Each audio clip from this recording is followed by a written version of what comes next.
Assalamualaikum warahmatullahi taala wabarakatuh. Waalaikumsalam. Ikhwani akhwati yang dimuliakan Allah Subhanahu wa taala dan pemirsa Daul TV dimanapun Anda berada, bertemu lagi dengan saya Fahmi Idris dalam acara kesayangan kita Santri Kepo. Keponya di sini menambah wawasan. Jadi sekarang saya sedang bersama bintang tamu tentunya. Beliau adalah Al-Habib Hamid bin Ahmad Al-Hamid. Betul Ustaz? Iya. Ya, apa kabar Ustaz? Alhamdulillah khair. Alhamdulillah Ya. khair. Sekarang lagi sibuk apa nih Ustaz? Kesibukan sehari-hari ya ngajar, ya, majelis taklim dan semisalnya sudah. Majelis Talim. Sekarang ini Ustaz, lagi musim nggak nentu. Kadang hujan, kadang panas, betul nggak? Iya betul. Nah, harus kita baik-baik jaga kesehatan. Iya. Soalnya cuacanya nggak nentu, kayak perasaan dia gitu. Jadi tema kali ini adalah tentang menikah, tentang nikah. Jadi sebelum kita beranjak tentang definisi nikah, itu kan pasti sebuah pernikahan itu tidak terjalan kecuali ada rasa cinta. Betul ya. Ya sebelum kita ke cinta, kita mengenal terlebih dahulu apa itu cinta itu. Iya. Bismillahirrahmanirrahim. Jadi sebenarnya kalau kita ingin membahas apa atau definisi cinta, setiap orang, baik itu cendekiawan, tokoh sufi, atau novelis, mereka memiliki definisi sendiri-sendiri tentang cinta. Kenapa demikian? Kalau saya sebenarnya lebih setuju dengan perkataan Imro'il Qais, atau yang kita kenal dengan Majnun Laila. Iya. Jadi Qais ini pernah bilang, kata Qais, kalau ada orang yang bisa mendefinisikan cinta, maka dia itu adalah orang gila yang sebenarnya. Jadi kalau ada orang bilang saya gila, ada yang lebih gila dari saya, yaitu orang yang bisa mendefinisikan apa itu cinta. Berarti cinta itu tidak bisa didefinisikan. Iya, sebenarnya nggak bisa didefinisikan secara pasti. Hanya bisa seperti apa sih atau ciri-cirinya saja. Kenapa? Karena kata Qais, cinta itu dunia rasa. Jadi yang tahu apa itu cinta hanya yang merasakan. Dan tidak bisa diungkapkan dengan kata-kata. Cuman kalau boleh saya kutip dari beberapa tokoh sufi lah, ya, ada yang mendefinisikan cinta atau ciri-ciri. Nah, ciri-ciri dari apa itu cinta. Nah, yang pertama, kalau boleh saya kenalkan adalah salah satu tokoh sufi yang terkenal dari kalangan wanita dulu, yaitu Sayyidatuna Rabi'ah Adawiyah. Iya, betul sekali. Beliau ini pernah bilang cinta itu adalah ikhlas. Artinya kalau orang jatuh cinta, maka dia harus siap memberikan tanpa pamrih atau tanpa mengharap balasan. Contohnya seperti cinta seorang ibu kepada anaknya, atau cinta orang tua kepada anak-anaknya, yang mana mereka akan memberikan apapun yang diinginkan atau yang bisa menyenangkan buah hatinya tanpa mereka mengharap balasan apapun. Bahkan tidak jarang orang tua itu seperti lilin yang rela membakar dirinya sendiri asalkan anaknya berada di jalan yang terang. Itu menurut Sayyidatuna Rabi'ah Adawiyah. Sedangkan tokoh sufi kedua yang ingin saya kutip adalah tidak kalah penting dan masyhurnya, yaitu Imam Jalaluddin Ar-Rumi, atau yang lebih dikenal dengan Ar-Rumi. Beliau sendiri mendefinisikan cinta dengan menghilangkan keegoisan. Jadi kalau orang sudah jatuh cinta, maka kata beliau, ini bukan soal apa yang aku sukai, tapi soal apa yang kamu sukai. Yang artinya cinta menurut beliau itu adalah ketika baik calon suami atau calon istri bisa memenuhi hak masing-masing tanpa memandang apakah hak saya terpenuhi atau tidak. Yang penting saya ingin menjadi suami yang terbaik, sehingga gimana caranya saya sebagai suami memberikan hak yang terbaik kepada istri saya. Begitu juga istri.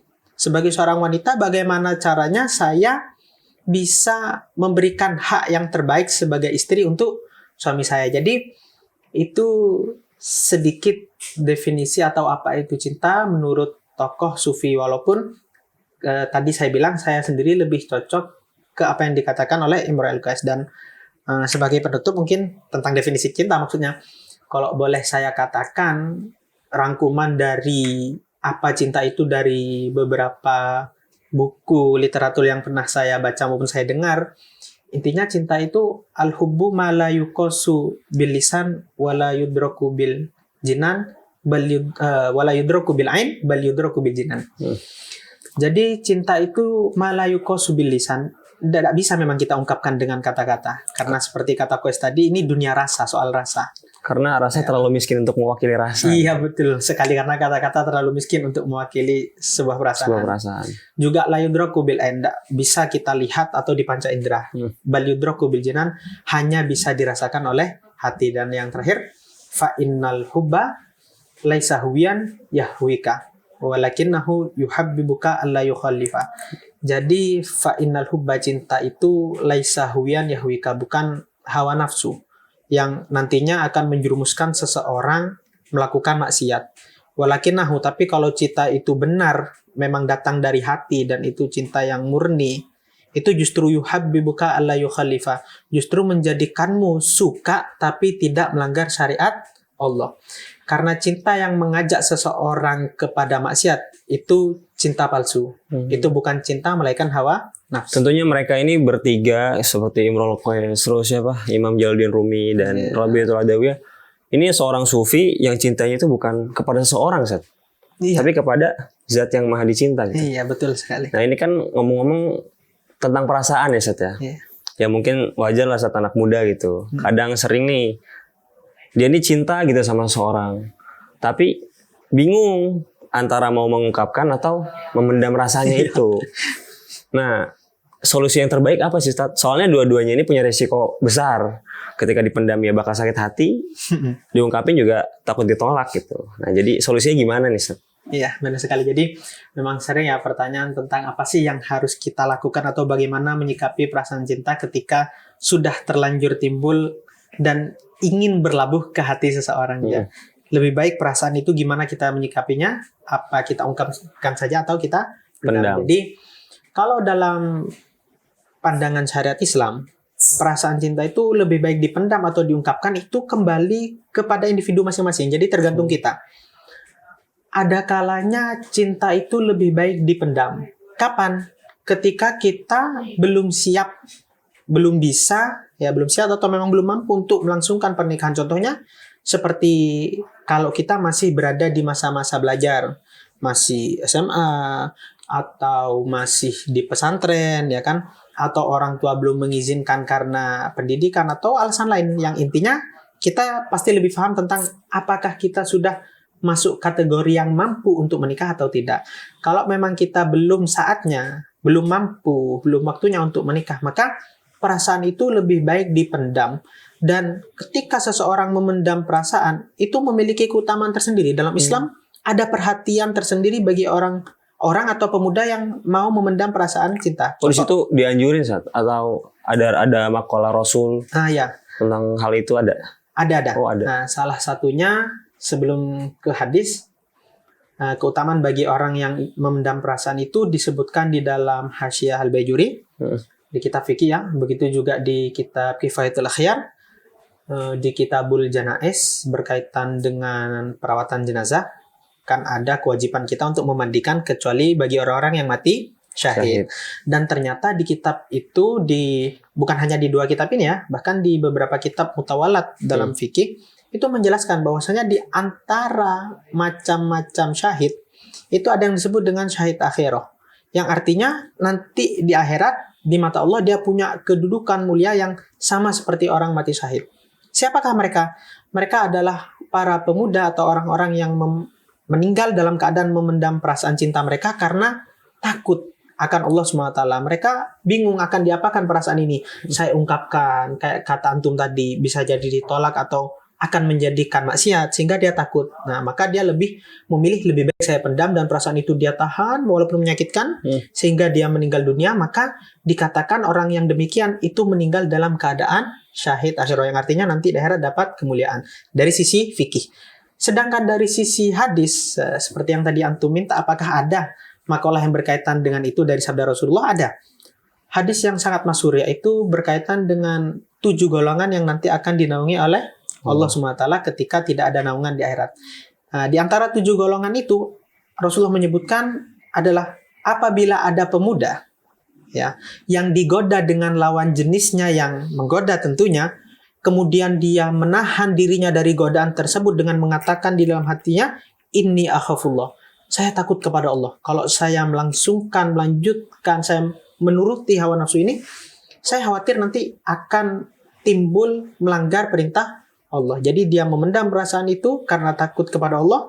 Maka kata Rasulullah, balasan atau dia akan mendapat balasan dari Allah SWT berupa naungan kelak di akhirat, yang artinya dia akan termasuk ashabul yamin, orang yang beruntung di akhirat nanti. Nah, itu dari untuk memendam orang, memendam rasa ya. Memendam perasaan. Kalau buat dalil yang untuk mengungkapkan rasa, mengungkapkan. Tadi saya sudah menjelaskan bahwasanya lebih baik dipendam atau diungkapkan kembali ke individu, ya kan. Tadi kita membahas pertama kali dipendam dikala kita memang nggak mampu. Ya. Tapi kalau yang kedua, kalau kita merasa diri kita mampu, ya kayak antum nih, saya lihat kayaknya sudah waktunya nih. Udah, kan? Umur 20 gitu. Mungkin darah muda saat. Mungkin usia sudah 20, ya 20. Kan? Usia sudah tentu cukup lah 20 itu. Cukup. Kemudian orang tua ngizinin, ya kan? Dan ada kemampuan, mampu itu dalam artian antum bisa saja memberi mahar, ya kan? Mahar kan relatif. Seberapa sih Ustaz? Itu relatif. Berarti udah memenuhi syarat untuk nikah. Iya, dan antum ngerasa mampu memberi nafkah kan? Intinya individu kita ngerasa saya mampu. Nah, maka ketika mampu, perasaan yang kita miliki itu lebih baik diungkapkan. Dalam artian diungkapkan ini bukan sekedar kita menyatakan cinta kepada seorang wanita, enggak. Yang dimaksud diungkapkan dalam syariat Islam, kita ungkapkan kepada dia, plus harus ya kita ungkapkan juga kepada keluarganya. Karena kalau kita hanya mengungkapkan kepada si wanita, berarti kita enggak serius dong. Nah, kita tunjukkan perasaan cinta itu dengan cara mengungkapkan keseriusan kita, menunjukkan dengan cara kita ungkapkan niat baik kita kepada keluarganya. Berarti nggak cuma kata-kata ya, Satya. Harus ada buktinya gitu loh. Datangin orang tuanya. Iya gitu. Kan, kalau kita bilang, apakah kamu benar-benar niat? Niat itu kan dalam Islam qasdus syai' muqtarinan bi fi'li. Ada tujuan, tapi juga ada buktinya dong. Mana buktinya? Buktinya itu dengan cara datang ke keluarga dan kita memberitahu apa tujuan kita dengan melamar, menyatakan kalau kita suka dan seterusnya. Dan dalilnya Rasulullah pernah bersabda yang diriwayatkan oleh sahabat Abdullah bin Abbas. Nah, dan hadis ini juga dimaktub oleh Imam Ibnu Majah. Kata Rasulullah dalam sabdanya, beliau bersabda, lam ara lil mutahabbin afdalu minan nikah. Kata Rasulullah, hal yang terbaik ketika ada orang yang sudah saling menyukai atau saling jatuh cinta, kata Rasulullah, hal yang terbaik bagi mereka berdua ya menikah. Apalagi yang mereka tunggu. Jadi ungkapkan saja kalau memang sudah keduanya sama-sama memungkinkan dalam tahap atau melangsungkan pernikahan. Kenapa tidak? Ungkapkan saja, lalu nikahi dia. Jadi bukan sekedar mengungkapkan kepada si wanita, tapi ungkapkan kepada si wanita juga, datangi keluarganya, tunjukkan keseriusanmu. Oh, berarti buat para hadirin yang punya problem tersebut, ketika punya perasaan seorang, lebih baik memendam atau mengungkapkan. Ini kita ada solusinya nih. Jadi ada tergantung individu masing-masing ya, Satya. Kalau dia mapan dalam kehidupan dia atau dia udah memenuhi syarat dan pernikahan, maka dianjurkan untuk mengungkapkannya saja. Tapi kalau dia masih belum mapan, itu masih remaja, dan ketika ia mengungkapkan itu menimbulkan fitnah, maka lebih baik dipendam gitu ya, gitu. Jadi sangat bermanfaat buat saya tentunya. Jadi kan kalau kita udah ngungkapin ya, itu ada yang namanya pacaran bisa kan? Bisa ta'aruf juga kan? Nah itu bedanya ta'aruf sama pacaran tuh apa ya? Nah sebenarnya letak perbedaan antara pacaran dan ta'aruf itu, kalau boleh saya bilang, ada di 6 hal. 6 hal, banyak banget. Iya. Yang pertama adalah di qasdun nikah, ya kan? Perbedaan antara ta'aruf dan pacaran adalah apakah ada tujuan untuk menikahi atau tidak, ya kan? Jadi ketika ada seseorang yang berkenalan dengan lawan jenisnya, tapi tidak ada tujuan untuk menikahinya, hanya bisa cuma kenalan, iseng dan semisalnya, maka itu bukan ta'aruf tapi pacaran. Tapi ketika kita merasa saya sepertinya cocok dengan wanita ini, dan kalau diterima saya ingin menikahinya. Jadi ada tujuan menikah. Tujuan itu diketahui dari mana? Kembali ke definisi yang sebelumnya, yaitu apakah kita termasuk orang yang sudah memungkinkan untuk menikah atau tidak. Kalau kita termasuk orang yang memungkinkan untuk menikah, maka itu bisa disebut ta'aruf. Tapi kalau anak SMA bilang, saya ingin ta'aruf, apalagi anak SMP bilang saya, itu bukan ta'aruf. SD sekarang sudah banyak. Ya itu jelas bukan ta'aruf, tapi pacaran. Karena tadi pertama, qasdunnya ada. Tujuan atau memungkinkan dia untuk menikah itu tidak ada. Yang kedua adalah tentu ini hal yang lumayan penting, yaitu di kitab disebutkan rojaul ijabah. Kemungkinan diterima itu ada. Kalau kemungkinan diterima tidak ada, ya itu juga tidak disebut ditaruh dalam Islam. Ketika kita ingin melamar seorang wanita dan kita yakin lebih dari 50% kayaknya sih nggak diterima, maka untuk apa kita lanjutkan? Karena nanti jadinya bukan ta'aruf, hanya akan menyiksa diri kita sendiri, ya kan? Kemudian yang ketiga yaitu ilmuhu bihului minan nikah wa iddati ghairi. Nah, kita boleh melabuhkan perasaan kita, tapi harus hati-hati. Kita harus tahu kalau wanita yang ingin kita kenal atau kita ingin bertaruh dengannya bukan istri orang tentunya, dan juga bukan dalam sedang menjalankan masa iddah. Ya, itu yang nomor 4. Yang nomor 5. Yang keempat. Sekarang yang keempat. Yang keempat yaitu ketika melakukan ta'aruf itu yang boleh kita lihat ya. Jadi ta'aruf itu apa sih? Berkenalan. Ya kan? Dan yang boleh kita lihat hanya sebatas wajah dan telapak tangan, ya kan? Hanya sebatas wajah dan telapak tangan saja.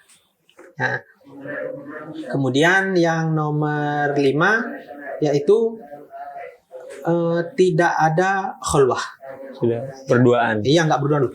Terus ta'aruf itu gimana Ustaz cara melakukannya? Ya kan? Jadi ta'aruf itu memang umumnya kita datang ke rumah si wanita. Dan kita datang ke rumah si wanita, kita bertemu keluarganya, terus menyatakan bahwasanya apa tujuan kita untuk melamar dan seterusnya. Nah, kemudian nanti si wanita dipanggil, ya, baru mungkin kita duduk berhadapan dan berbicara, ya kan? Tapi kan itu tidak disebut khulwah. Kenapa? Karena bisa jadi di balik tirai di belakang ada keluarga, ya kan? Walaupun kita duduknya berdua, ya kan? Nah, dan yang terakhir sebenarnya agak beda jauh dengan nomor 5. Intinya adalah tidak ada unsur maksiat. Nah, termasuk unsur maksiat ya tadi. Itu mau benar-benar niat nikah ya, Ustaz? Iya, tidak ada khulwah, enggak ketika ta'aruf auratnya terlihat, ya kan, walaupun sekali lagi tidak harus dilakukan di rumah.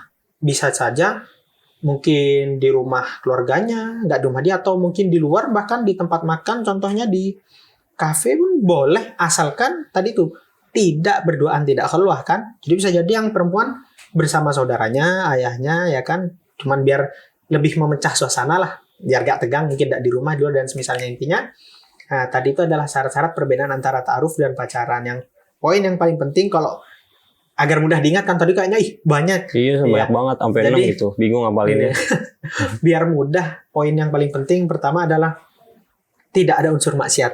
Intinya tidak ada unsur maksiat ketika berduaan. Ta'aruf bukan ketika berduaan saja ya kan. Secara umum ketika ta'aruf tidak ada unsur maksiat. Termasuk berduaan seperti khulwah atau terbukanya aurat dan semisalnya. Dan yang kedua, poin yang perlu diingat juga selain tidak ada unsur maksiat, yang kedua yang penting adalah benar-benar ada tujuan dan keseriusan dalam menikah. Tujuannya pasti untuk menikah, bukan untuk melampiaskan nafsu, bukan ya, Ustaz? Iya, bukan hanya di kata-kata, tapi ada bukti apa? Ada buktinya, termasuk melamar, datang dan berani ngomong ke wali atau orang tuanya.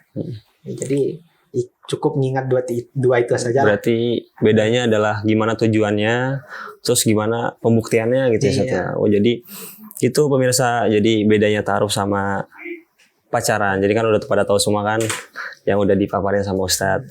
Jadi kita udah ngebahas tentang masalah cinta, ngebahas masalah perasaan, terus ngebahas masalah ta'aruf sama pacaran ya, Ustadz. Mungkin nanti kita di segmen 2 lanjut tentang ngebahas tentang pernikahan. Jadi buat pemirsa jangan kemana-mana, tetap di Santri Kepo, keponya di sini menambah wawasan.